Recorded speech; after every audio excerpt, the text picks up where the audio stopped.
It's winter and it's time to get jacked. New cycle alert. From January 22nd to about April 7th, we're gonna run a 10-week cycle and it's gonna be pretty exciting. At the end of every cycle, we query our subscriber base and we ask them 3 questions. What do you wanna see in the next cycle?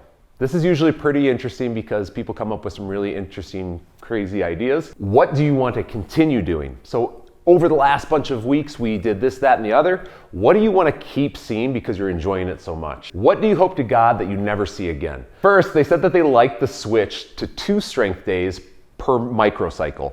Our microcycle is 6 days long, which means that every day or every week it kind of rotates a little bit. Some weeks you'll see 2 strength days per week, and some weeks you'll see 1 strength day per week. We decided that we're going to continue doing that.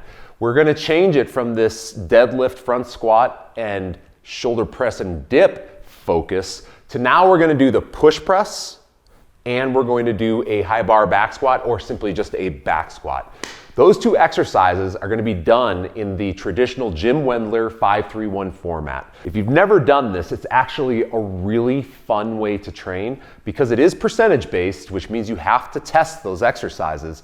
But also, at the end of each workout, you're going to do a 5+ or 3+ or 1+. And what that means is that the weight that you're using for that day at that percentage, the last set, you're going to do as many reps as you can. So it's really fun because that can turn into a pretty devastating hypertrophy set. Another thing that our subscribers want to continue to see is a zone 4 or high intensity interval training targeted day. And what that looks like is 2, maybe 3 exercises that push your heart rate into its very limits that you can maintain for over a minute, followed by equal or more rest. This allows you to kind of continue to push really hard for each of the work intervals, but allows you some adequate rest so that you can make the most of those work intervals. These are a great addition to a well-rounded program because they can help develop your VO2 peak. So we'll see those once per microcycle. Another element that our subscribers said that they want to continue to see is our zone 2 targeted workouts. What that means is we're working at our aerobic threshold or lower. So in other words, we don't want to be burning a whole bunch of carbs or glycogen as we're in these exercises. These are slow, sustainable exercises put in a format where as you begin to fatigue, you switch into another movement in order to keep your heart rate low.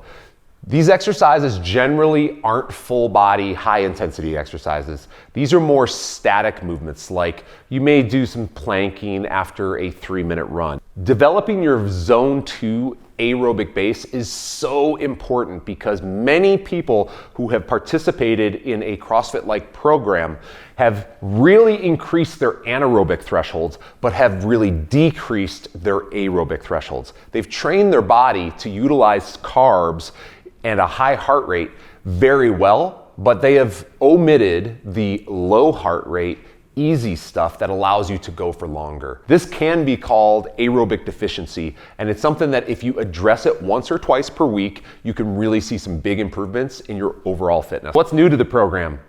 For the next 10 weeks, we're changing the exercises and the format of how we're performing strength. So instead of doing a 5 or a 3 rep max for the day and throughout the course of 6 weeks, improving on that, we're doing what's called a linear progression method called the Jim Wendler 5-3-1. You'll love it. I love it. It's been probably 10 years since I've done it, so I'm excited to give this thing a shot. And we're going to do it with 2 new exercises, the push press and the back squat, and specifically, if we can, perform a high bar back squat. Now, we've also been doing dedicated run days for 12 months. We started January 1st of last year, and we've done it 1 run day for every microcycle throughout the year. So now we're going to switch it up over this kind of these winter months where people can't get outside and run as much, and we're going to include 2 new exercises.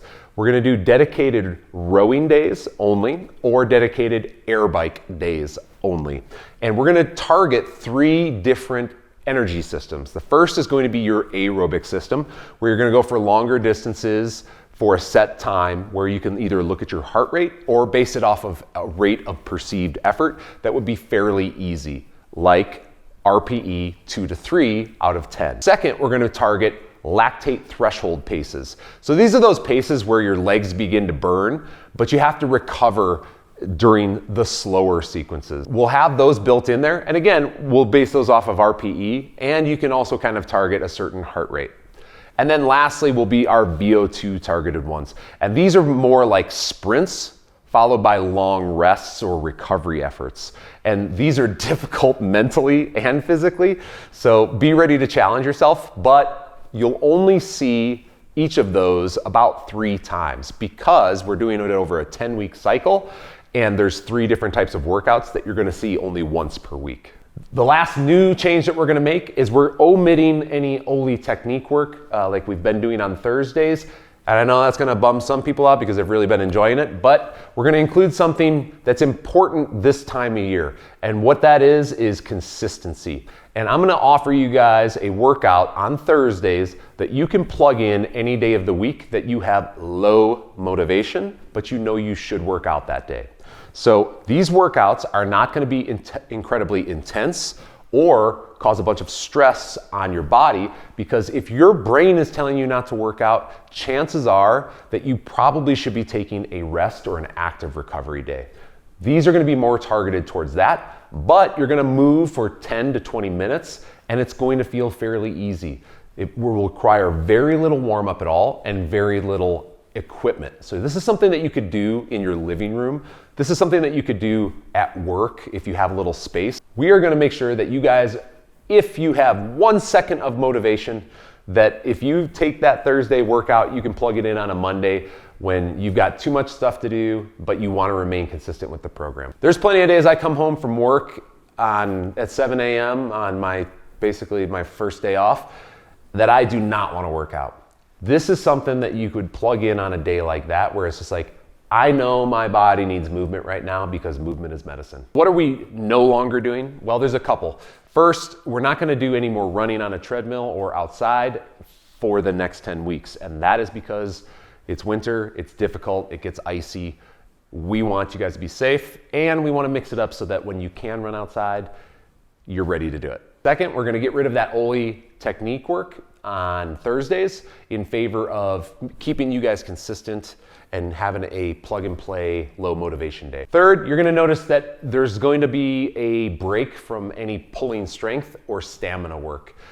This is intentional because over the last probably 16 weeks, we've done quite a bit of pulling. So it's time to give those muscles a little bit of a break, make sure that your shoulders are fully recovered over the course of a 10-week period. And of course, our conditioning, those zone 2 and zone 4 workouts, and even a zone 3 here and there, will have pulling exercises. So you'll still get that stimulus and exposure, and you'll get to test out all the new strength and stamina that you've built up over the course of the last basically 16 weeks. When you look at this microcycle as a whole, the way it'll look is you'll have 2 strength days. One's gonna be a push press, one's gonna be a squat.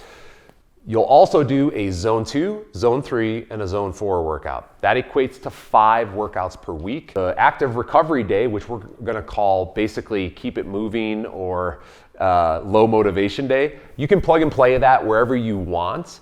And then the last day will be your single modality, whether it's air bike or whether it's rower, that targets one of 3 energy systems, either your aerobic system, kind of your glycolytic lactate system, or your high intensity VO2 max, kind of high power output system. People that follow our program, they kind of know, you get a little bit of like CrossFit style workouts in there, you get a little strength work, you get a little bit of single modality running or rowing or biking in there. Of course, the other part of this is that I haven't mentioned yet, of course we're gonna do accessory work on a daily basis. This is what keeps muscle on your frame in addition to what we do during the main parts of the workouts, but it doesn't beat up the body like some of that stuff does. So you'll expect to see basically 3 rounds of 3 to 4 exercises done in a circuit format that target specific muscle groups on each day. We do a traditional bodybuilding split that absolutely works and has been proven to work for a long time. So you may see back and bis one day, chest and tris on another, shoulders, traps, and then kind of lower body stuff as well. So accessory work will be there, don't worry. I love it too, so you're definitely gonna see it. But that's our new cycle, and if you guys have questions about this, you can feel free to DM us on Instagram, or if you're on YouTube, ask in the comments below. We answer those every single time we see them, even when they're the crudest comments in the whole world. We try to answer them as nicely as possible. So do us a favor, click like and subscribe, and we will see you on the feed during the next 10 weeks.